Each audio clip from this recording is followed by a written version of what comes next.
Hi friends, this is topper student education. UPSC के regarding हम अपनी क्लासेस कर रहे थे। इंडियन फिलॉसफी को हम तैयार कर रहे हैं। इंडियन फिलॉसफी के अंदर हमने कल चारवाक दर्शन के बारे में कुछ रिव्यू लिया था हल्का सा, प्लस हमने कल इंडियन और वेस्टर्न फिलॉसफी को कंपेयर करके पढ़ा था।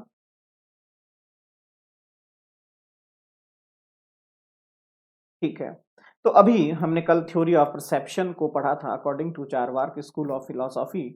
उसमें हमने देखा था चारवाक कहता है कि ओनली परसेप्शन जो है वही एक नॉलेज का बेहतरीन, सर्वश्रेष्ठ, बेस्ट, जो भी आप कहें, वो एकमात्र ऐसा एक माध्यम है जिससे हमें ज्ञान हो सकता है। मैंने आपको बताया था कि वहां पर थ्योरी ऑफ परसेप्शन जो है बेसिकली ये बात करता है किसकी, प्रेजेंस की, उपस्थिति की, अटेंडेंस की बात करता है।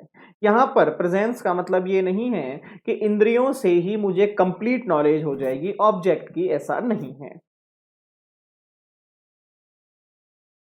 थोड़ा सा स्क्रीन बड़ी कर लेते हैं, तो यहाँ पर ऐसा नहीं है। इसीलिए चारवाक ने बाकी जितने भी आपके मीडियम है, चाहे वो इन्फ्रेंस हो, चाहे वो कंपैरिजन हो, चाहे वो टेस्टिमोनी हो, व्हाटएवर, सभी को इग्नोर कर दिया, क्योंकि चारवाक का ये कहना था इन सभी के माध्यम से हमें किसी भी ऑब्जेक्ट के प्रेजेंस का ज्ञान हो ही नहीं सकता, क्योंकि प्रेजेंस का ज्ञान केवल एक ही कंडीशन में हो सकता है, जब वो ऑब्जेक्ट आपके सेंस या ऑर्गन्स के टच में आए। बात सही थी। जैसे कि देखिए,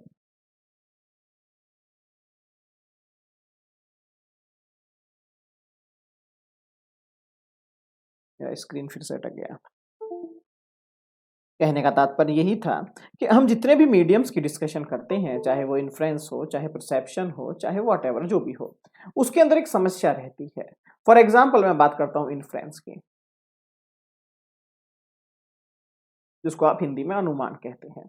अनुमान का बेसिक मीनिंग क्या है कि हमें किसी ऐसे का आइडिया लगाना है, ऐसे किसी ऐसे ऑब्जेक्ट का इन्फ्रेंस करना है जो अभी इस वक्त मेरे सामने मौजूद नहीं है। चारवाक कहता है कि हाँ ठीक है, आपको ऐसे में हो सकता है, मे बी पॉसिबल, कि 100 में से 50 बार सही ज्ञान हो जाए, बट अगर मैं बात करूं 100 में से 100 बार की, तो वो इन्फ्रेंस की सहायता से संभव नहीं है। कुछ पुस्तकों में मैंने देखा, कुछ नोट्स में मैंने पढ़ा कि वहां पर ऐसा लिखा जाता है कि इन्फ्रेंस, चारवाक मानता है कि इन्फ्रेंस की सहायता से हमें ज्ञान हो ही नहीं सकता। ऐसा नहीं है, चारवाक ने ऐसा कभी नहीं कहा।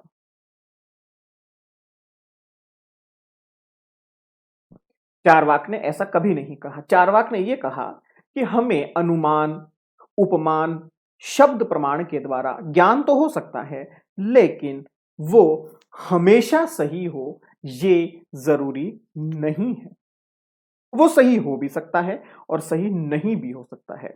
तो ये तय करना आपके ऊपर है कि आप जिस नॉलेज को अचीव कर रहे हैं, वो ज्ञान, वो नॉलेज प्रमाणिक है, ऑथेंटिक है या नहीं है। तो चारवाक कहते हैं अगर ये knowledge with the help of senses, with the help of organs आ रही है, जैसा कि आप डायग्राम में देख रहे हैं, तब तो वो ऑथेंटिक है, वो प्रमाणिक है। लेकिन अगर वो नॉलेज, वो ज्ञान सेंस और इंद्रियों के माध्यम से नहीं किया जा रहा है, तो वो कभी भी प्रमाणिक नहीं हो सकता।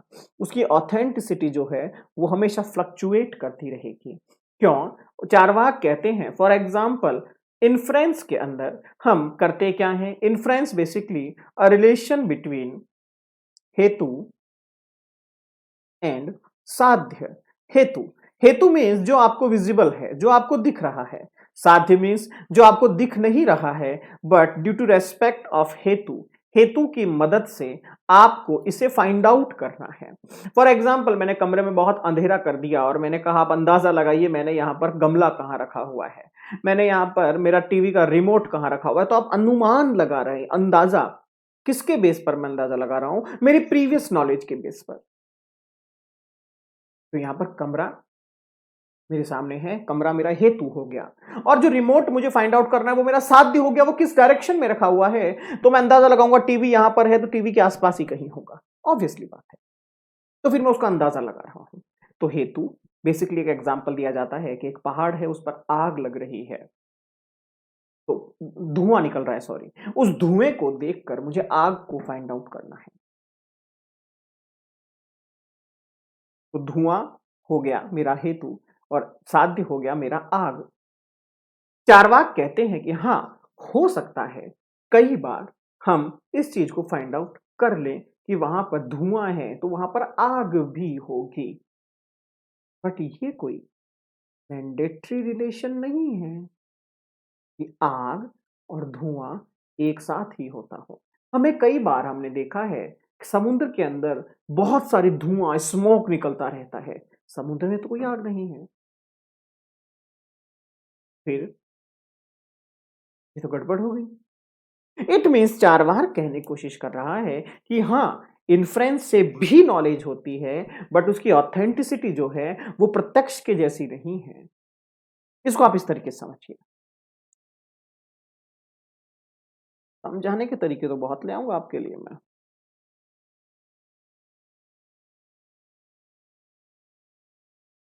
देखिए, चारवाक को एक बार ढंग से पढ़ लीजिए, फिर बाकी में आपको ज्यादा दिक्कत नहीं आएगी।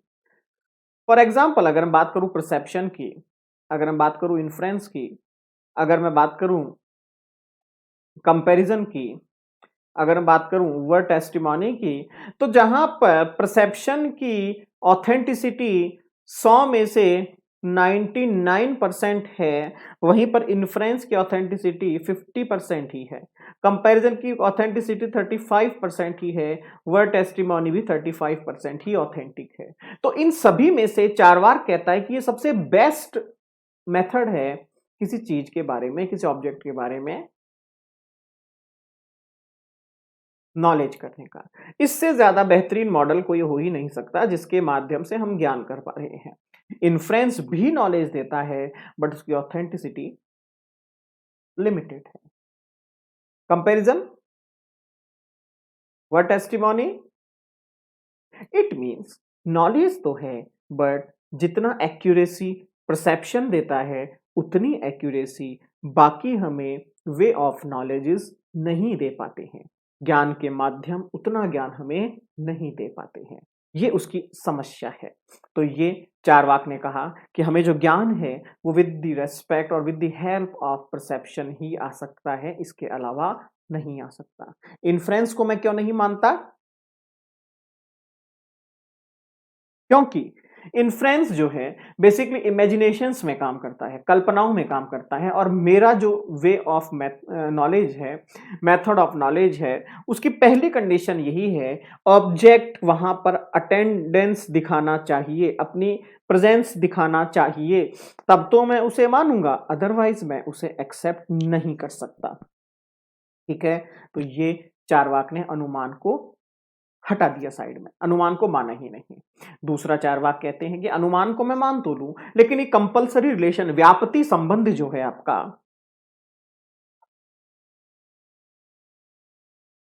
कंपलसरी रिलेशन बिटवीन हेतु एंड साध्य, व्याप्ति संबंध, ये व्याप्ति संबंध की ऑथेंटिसिटी क्या है ये बता दीजिए मुझे। कोई ऑथेंटिसिटी नहीं।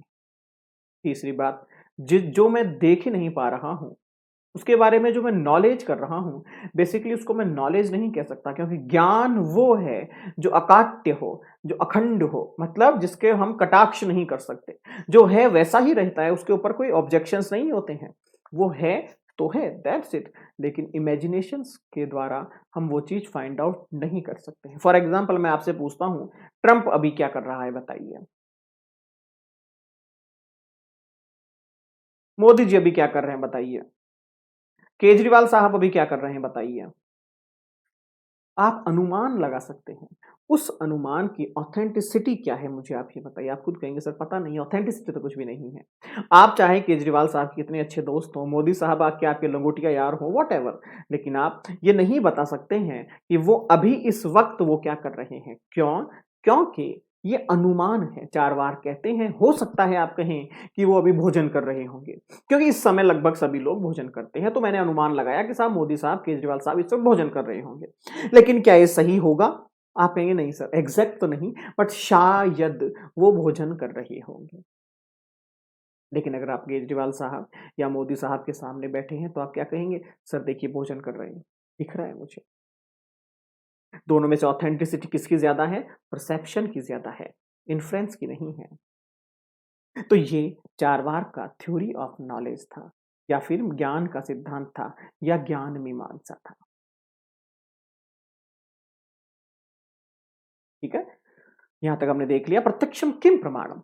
प्रत्यक्ष को प्रमाणित करने की आवश्यकता ही नहीं है। मेरे सामने एक गाड़ी खड़ी है तो वो खड़ी है, इसे मैं क्या प्रमाणित करूं? चारवाक ने प्रत्यक्ष को प्रमाणित किया कि यही ज्ञान का एक माध्यम है। इसके साथ साथ अन्य प्रमाणों का इसने खंडन भी किया। इसमें आता है अनुमान प्रमाण का खंडन। चारवाक ने अनुमान को माना कि ये यूजफुल नहीं है, व्याप्ति की स्थापना करना पॉसिबल नहीं है, व्याप्ति का रिलेशन डिफाइन करना पॉसिबल नहीं है, प्रत्यक्ष नहीं हो रहा तो मैं कैसे कहूं कि वो है वहां पर। जैसे मैंने मोदी जी और केजरीवाल का एग्जाम्पल दिया आपको। उपमान प्रमाण, उपमान कंपैरिजन, कंपैरिजन भी एक तरह का इमेजिनेशन ही है, जो बहुत पहले देखा गया था उसको प्रेजेंट के अंदर मैं कैसे उसके ऊपर कॉपी पेस्ट करूंगा। बहुत सारा स्ट्रक्चर चेंज हो गया होगा, बहुत कुछ चेंज हो गया होगा, मैं जस्ट इन्फ्रेंस का ही यूज कर रहा हूं, तो ये भी ऑथेंटिक नहीं है। शब्द का खंडन, शब्द प्रमाण भी आप देखेंगे तो वैदिक और आपके लौकिक, ठीक है, लौकिक हो गए जो इस जगत के शब्द हैं, आपके और मेरे शब्द हैं, हाय क्या हालचाल है आपके, चलिए ठीक है, ये लौकिक शब्द हो गए। वैदिक शब्द जो वेदों में लिखे गए हैं, अहम ब्रह्मास्मि, ये वो वॉटेवर, यहां पर भी दो प्रकार के शब्द के रूप जो हैं वो न्याय दर्शन ने माने हैं। ठीक है, लौकिक पद जो हैं, लौकिक पद कोई स्वतंत्र प्रमाण नहीं है, क्योंकि इनका आधार भी एक अनुमान ही है अकॉर्डिंग टू चारवाक। शब्दों के द्वारा वर्णित सभी घटनाएं हमारा एक आइडिया है। फॉर एग्जाम्पल इसका एक छोटा सा गेम होता है जापान के अंदर, मैं उस गेम का नाम भूल गया। शब्दों शब्दों से शब्दों की ऑथेंटिसिटी शो कर रहा हूं मैं आपके सामने। एक जापान में एक खेल होता है बेसिकली मार्शल आर्ट, और इसके अंदर इसका बहुत यूज किया जाता है कि दिमाग कैसे एक्शन लेता है। इसके लिए क्या किया जाता है?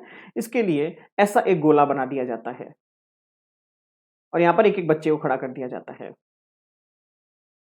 ठीक है, अब यहां पर एक कोच आता है और कोच इसके कान में कहता है कि मान लीजिए भारत एक अच्छा देश है।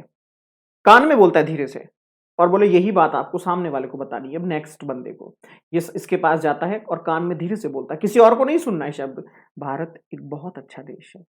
इसने क्या कहा?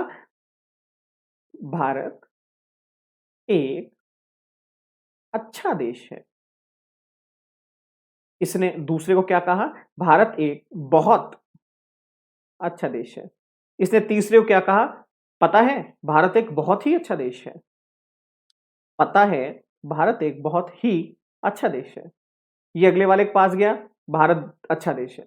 फिर से वही बात, भारत अच्छा देश है। फिर ये उसके पास जाएगा, अच्छा देश है भारत, अच्छा देश है भारत। फाइनली जब वापस से इसी बंदे के पास बात पहुंचेगी तो वो बात पूरी की पूरी चेंज हो चुकी होगी। इट मीन हम शब्दों पर विश्वास नहीं कर सकते। क्यों? क्योंकि शब्द परिवर्तनशील हैं। हर व्यक्ति अपनी सुविधा और अपनी सहूलियत के आधार पर शब्दों का संयोजन करता है, उनका उनको चूज करता है अपनी सहूलियत के हिसाब से। नॉलेज किसी की सहूलियत के हिसाब से नहीं चलती है। अगर बाहर सर्दी है तो बाहर सर्दी है, दैट्स इट। इसमें मेरी और आपकी सहूलियत नहीं है। हाँ, मेरे कमरे में मैंने हीटर लगा रखा है या मैंने मेरे बाथरूम में गीजर लगा रखा है, that's a different thing. But बाहर बर्फ गिर रही है तो गिर रही है। ये ऐसी होती है नॉलेज जिस पर किसी को कोई भी संदेह ना हो। लेकिन शब्दों से संदेह, डाउट पैदा होता है, इसलिए हम शब्दों को भी नहीं मानते।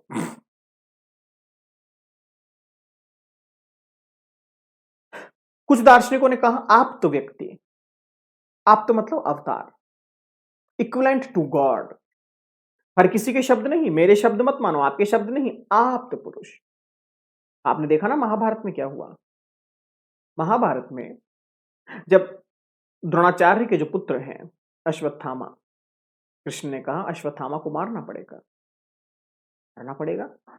अर्जुन ने कहा अश्वत्थामा को मारना पड़ेगा। बोले अश्वत्थामा को छोटे मोटे खिलाड़ी नहीं है, उन्हें मारना संभव नहीं है।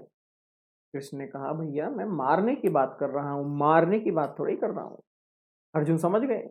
बोले बात तो ठीक है, समझ गए, करेंगे कैसे? बोले करने का तरीका एक ही, अश्वत्थामा को मारने का हमारा लक्ष्य है कि हम द्रोण को मार सकें, आचार्य द्रोण को मारा जा सके, अदरवाइज द्रोण किससे हारेंगे? उन्होंने एक षड्यंत्र रचा कि भीम जोर जोर से चिल्लाएंगे कि मैंने अश्वत्थामा को मार दिया, मैंने अश्वत्थामा को मार दिया। ठीक है साहब, भीम ने ऐसा ही किया। बेसिकली अश्वत्थामा एक हाथी का भी नाम था और भीमसेन ने उस हाथी को मार दिया था।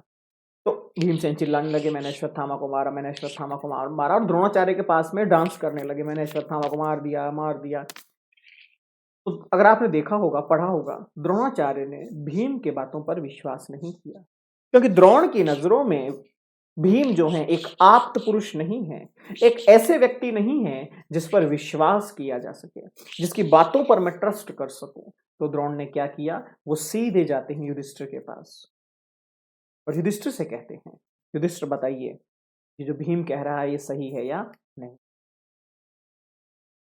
युधिष्ठिर कहते हैं जी महाराज, भीम सही कह रहा है, हमने अश्वत्थामा नाम के हाथी मार दिया है। हाथी को थोड़ा सा बोला मार दिया है, तो उनकी ईमानदारी देखिए, युधिष्ठिर ने हाथी बोला है लेकिन वो समझ में नहीं आया द्रोणाचार्य के, और द्रोणाचार्य ने अपने हथियार गिरा दिए।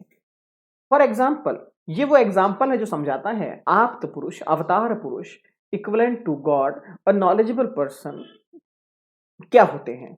इन्हीं की बातों पर विश्वास किया जा सकता है क्योंकि प्रामाणिक लोग हैं, इन पर मैं शक नहीं कर सकता, ये सही है, ये ऑथेंटिक है। इन लोगों की शब्दों को ही हमने माना, या इंडियन फिलॉसफी में माना गया है कि इनके शब्दों पर विश्वास किया जा सकता है। लेकिन चार बार कहते हैं शब्द प्रमाण के अंदर भी भैया व्याप्ति का एक अभाव है, क्योंकि कोई भी व्यक्ति कभी भी अवतार तो हो ही नहीं सकता।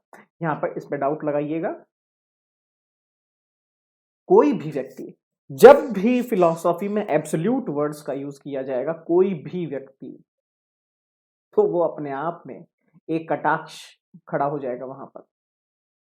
कोई भी व्यक्ति मतलब या तो आपने दुनिया के सारे व्यक्ति देख लिए हैं, पहली बात, या तो आपने दुनिया के सारे व्यक्ति देख लिए हैं, और अगर नहीं देखे हैं तो आप खुद एक अंदाजा या अनुमान या इन्फ्रेंस का यूज कर रहे हैं। अब आप तय कर लीजिए कैसे दिक्कत है। तो कहने का तात्पर्य, चारवाक का जो क्रिटिसिज्म है वो कहीं ना कहीं अधूरा था। चारवाक ने जो क्रिटिसाइज किया इन सभी चीजों को, चारवाक एब्सोल्यूट की तरफ चले गए। जैसे कि चारवाक की आलोचना देखिए, हमें मिथ्या ज्ञान की प्राप्ति तो प्रत्यक्ष से भी हो सकती है, जैसे कि सड़क पर जल के ना होने पर भी जल का हमें प्रत्यक्ष होता है, मृग मरीचिका कहा जाता है इसे। चारवाक ने क्या कहा था कि प्रत्यक्ष से हमें हमेशा ऑथेंटिक नॉलेज होती है। तो यहां पर इल्यूजन जो है, आपका भ्रम जो है, वो तो वहां से भी हुआ। गर्मी में आप सड़क पर निकलते हैं, सड़क पर पानी दिखाई देता है, जैसे ही पास जाते हैं वो दिखाई बंद हो जाता है देना। ऐसा क्यों? ये एक भ्रम है। तो ये तो हमें प्रत्यक्ष से हुआ। चारवाक के प्रत्यक्ष का आधार क्या है? अनुमान। क्योंकि चारवाक ने पूरी दुनिया नहीं देखी है, लेकिन फिर भी वो दुनिया को प्रमाणिक मान रहा है। तीसरा, हम शब्दों का खंडन भी शब्दों को ही पढ़कर कर रहे हैं। अगर शब्द प्रमाणिक नहीं है तो मैं चारवाक के शब्दों को एक्सेप्ट क्यों करूं कि प्रत्यक्षम किम प्रमाणम, ये भी तो शब्द हैं। फोर्थ, केवल प्रत्यक्ष को ही ज्ञान का माध्यम कहना अपने आप में सबसे बड़ा क्रिटिसिज्म है, विरोधाभास है। ज्ञान होता है अनुमान से, प्रत्यक्ष से और शब्दों से मिलकर। चारवाक का the explanation of the world, जगत की व्याख्या, इसका नाम है स्वभाववाद। नेचर, नेचर है। कौन सा नेचर? स्वभाववाद। क्या लिख रहा? स्वभाववाद। कहने का तात्पर्य क्या है? प्रश्न पूछा गया चारवाक से कि इस दुनिया को बनाया किसने? ईश्वर ने, भगवान ने, खुदा ने, किसने बनाया? चारवाक कहते हैं किसी ने नहीं बनाया। किसी ने नहीं बनाया मतलब भैया किसी ने नहीं बनाया, तो फिर कैसे हुआ? चारवाक कहते हैं जगत के अंदर अलग अलग अलग अलग पार्टिकल्स हैं। जगत के अंदर हमारे चार मूल तत्व हैं। चारवाक कहते हैं जगत में चार मूल तत्व हैं। कौन कौन से? पृथ्वी, अग्नि, जल, वायु, हम जिसको पंच महाभूत कहते हैं, चार्वाक फिलॉसफी में उसे चतुर्थ महाभूत या चार महाभूत कहा जाता है। तो ये चार महाभूत, ये पार्टिकल्स, इनके कण आपस में जुड़ते हैं या आपस में टूट जाते हैं। यही एक्सरसाइज हमेशा चलती रहती है। फॉर एग्जाम्पल, पॉजिटिव और पॉजिटिव जब पास में आते हैं, आपने चुंबक में देखा होगा, तो एक दूसरे दूर चले जाते हैं, लेकिन नेगेटिव और पॉजिटिव जब आते हैं तो आपस में चिपक जाते हैं, है ना, अट्रैक्ट होते हैं एक दूसरे की तरफ। ये डिस्ट्रैक्ट हो रहे हैं। ये अट्रैक्शन और डिस्ट्रैक्शन से ही पूरी दुनिया का क्रिएशन हुआ है। ये वो थ्योरी थी जिसने कहीं ना कहीं मॉडर्न साइंस को, जिसने कहीं ना कहीं वेस्टर्न वर्ल्ड के अंदर, जिसने कहीं ना कहीं इंडियन फिलॉसफी के वैशेषिक दर्शन के अंदर, और जिसने कहीं ना कहीं एस्ट्रोफिजिक्स के अंदर एक रेवोल्यूशन का काम किया। चार्वाक जैसा इंसान जब ये बात कह सकता है, कह रहा है, तो आप समझ सकते हैं कि उनकी साइंटिफिक अप्रोच क्या रही होगी उस वक्त, जिस वक्त साइंस मेरे हिसाब से इंडिया में तो मैं बात नहीं कर सकता, लेकिन जब विदेशी लोग कपड़े पहनने का सलीका नहीं जानते थे, उस वक्त चारवाक ये समझा रहा है कि भैया दुनिया का निर्माण कैसे हुआ। ठीक है, तो चारवाक अपने आप में मॉडर्न साइंटिस्ट था। चारवाक फिलोसफर्स बहुत मॉडर्न साइंटिस्ट थे। उन्होंने कहा वर्ल्ड का क्रिएशन किसी भगवान ने नहीं किया, यहाँ पर अलग अलग एनर्जीज का पूरा खेल है, पार्टिकल्स का खेल है। ये पार्टिकल्स जब आपस में जुड़ते हैं तो ये या तो टूट जाते हैं या बड़े पार्टिकल बन जाते हैं। जब ये टूटते हैं तो बहुत छोटे छोटे छोटे छोटे पार्टिकल बन जाएंगे, फिर से वही अट्रैक्शन या distraction, attraction distraction, attraction distraction, इसके द्वारा धीरे धीरे बड़े बड़े पार्टिकल बनते जाएंगे और छोटे छोटे पार्टिकल टूटते जाएंगे, और ये पूरा यूनिवर्स आपका इस तरीके से बन गया। आकाश का कोई भी पार्टिकल उन्होंने यूज नहीं किया, क्योंकि आकाश के पार्टिकल्स हमें विजिबल नहीं है, हमें दिखाई नहीं देते हैं। तो इन्होंने आकाश को कोई भी पार्टिकल या कोई भी महाभूत माना ही नहीं। चतुर्थ महाभूत की संकल्पना चारवाक करते हैं, पृथ्वी, अग्नि, जल और वायु। इन्हीं के कण आपस में जुड़ते हैं और आपस में टूटते हैं। चारवाक ने जगत का निर्माण इन चार तत्वों के कारण माना है। जगत का निर्माण तत्वों के आकस्मिक, ये सडनली सडनली मिलते हैं जब या टूटते हैं, तो इस दुनिया का निर्माण हुआ। इसे कहा गया स्वभाववाद। आत्मा क्या है? बड़ा इंटरेस्टिंग कंसेप्ट है चारवाक का, आत्मा का। चारवाक कहते हैं, अब कुछ लोग तो कहते हैं कि चारवाक ने आत्मा को माना ही नहीं, कुछ लोग कहते हैं आत्मा को माना था। व्हाटएवर, हम ओवरऑल डिस्कशन कर लेते हैं आत्मा के ऊपर। चारवाक जब आत्मा की बात करेगा तो चारवाक कहता है कि आत्मा अलग से हो ये पॉसिबल नहीं है, शरीर से अलग कोई आत्मा हो ये पॉसिबल नहीं है।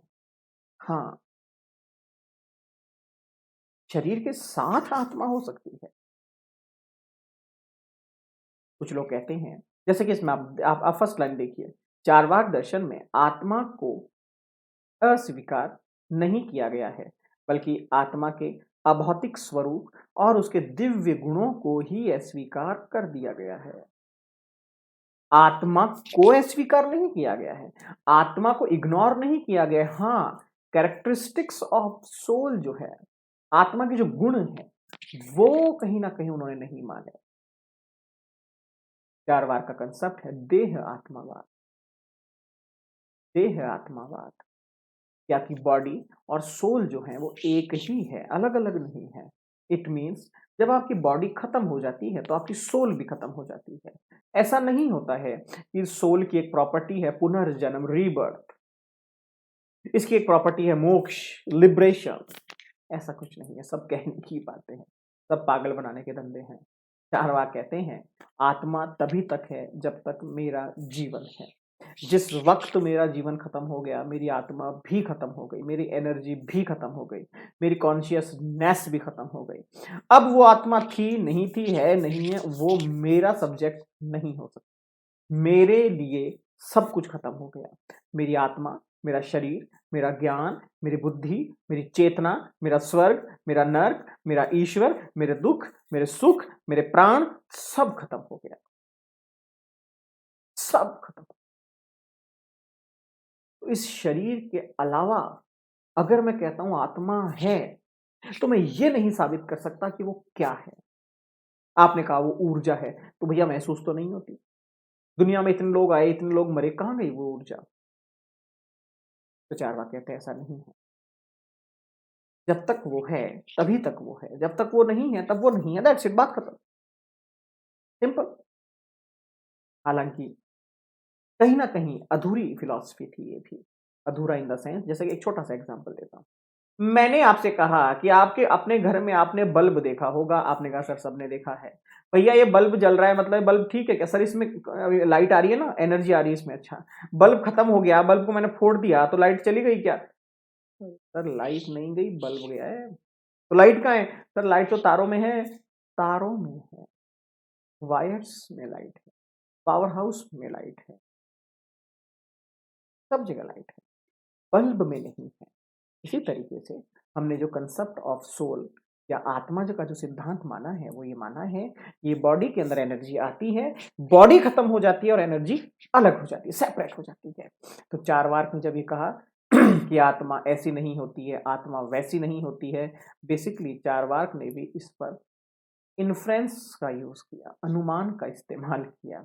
चारवाक ने शरीर से अलग आत्मा को नहीं माना, आत्मा के अलग अलग गुण नहीं माने, आत्मा को अजर अमर नहीं माना, आत्मा को परिवर्तनशील नहीं माना। बेसिकली उन्होंने कहा जब तक जीवन है तभी तक आत्मा है। हालांकि आपका सिलेबस में नहीं है, अदरवाइज अगर इस टॉपिक पर मैं डिस्कशन करने बैठूं तो तकरीबन 7-8 घंटे ही बहुत कम पड़ जाएंगे। कंसेप्ट इतना बहुत, इसकी डेप्थ जो है इस कंसेप्ट की बहुत है। चारवाक अपनी जगह पर कहीं गलत नहीं था, चारवाक के साथ बहुत अन्याय हुआ समाज के अंदर। चारवाक को पढ़ा नहीं गया, चारवाक को समझा नहीं गया, चारवाक को सुना नहीं गया, चारवाक की बातों को मजाक में ले लिया गया। लेकिन जब चारवाक ये कहता है कि शरीर से अलग कोई आत्मा नहीं है, तो इससे ज्यादा प्रैक्टिकल टॉपिक कोई नहीं हो सकता कि आप प्रूफ करके दिखा दो होती है। आप प्रूफ नहीं कर सकते। आप दिमाग लगा सकते हैं, ज्ञान लगा सकते हैं, अंदाजा लगा सकते हैं, अनुमान लगा सकते हैं, प्रमाणित नहीं कर सकते कि शरीर से अलग भी आत्मा है। मैं आपके सामने किसी को मार देता हूं, बताइए कहां गई आत्मा? नहीं बता सकते। अंदाजा लग सकता है, बता नहीं सकते, दिखा नहीं सकते, साबित नहीं कर सकते, प्रमाणित नहीं कर सकते, एक्सप्लेन नहीं कर सकते। चारवाक टू द पॉइंट बात करता है।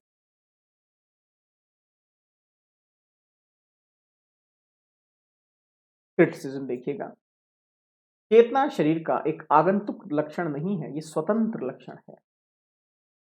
ठीक है, ये आपको नोट्स में दे दूंगा। तो बेसिकली मैंने क्रिटिसिज्म बता ही दिया है आपका। चारवाक ना धर्म को माना, ना मोक्ष को माना, चारवाक ने किसी को माना ही नहीं। जो दिखेगा नहीं मैं उसको मानूंगा नहीं, सीधी सी बात है।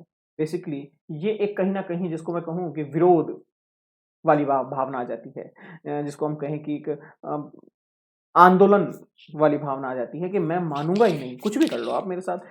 फिलॉसफी ऐसे नहीं चलती है। देखिए सबसे बड़ी बात, चार बार को मैं क्रिटिसाइज करूं अगर, फिलॉसफी ऐसे नहीं चलती है।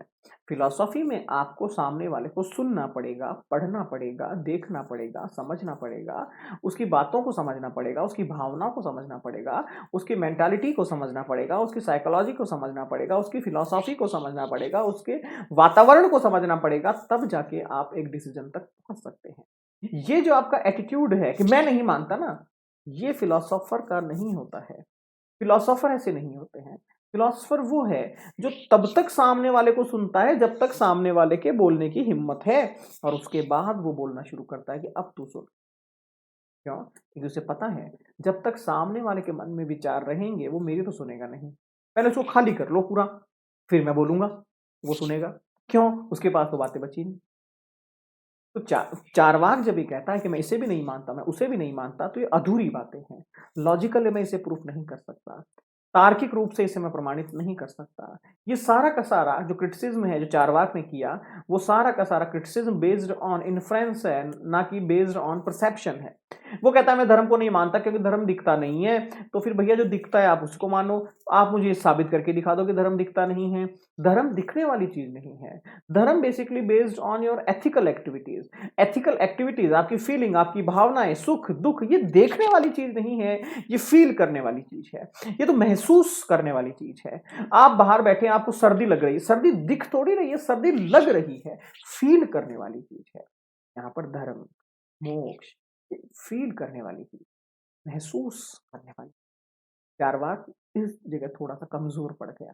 समझ नहीं पाया वो कि मैं कह क्या रहा हूँ, मुझे समझना क्या है और मुझे समझाना क्या है, जिसके कारण लोगों को मौका मिल गया चारवाक को क्रिटिसाइज करने का। ठीक है, चारवाक ने धर्म, मोक्ष, ईश्वर, भगवान, खुदा किसी को माना ही नहीं।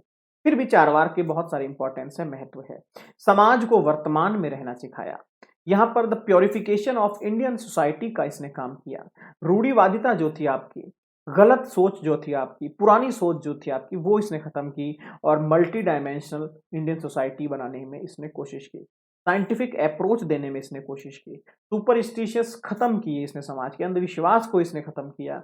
वैज्ञानिक सोच पैदा करी, प्रैक्टिकल सोच पैदा करी। लेकिन फिर भी चारवाक अपनी जगह पर कमजोर पड़ गया, उसे समझा नहीं गया और लोगों ने उसकी आलोचनाएं शुरू कर दी। कल जैन फिलॉसफी पढ़ेंगे। बहुत बहुत धन्यवाद।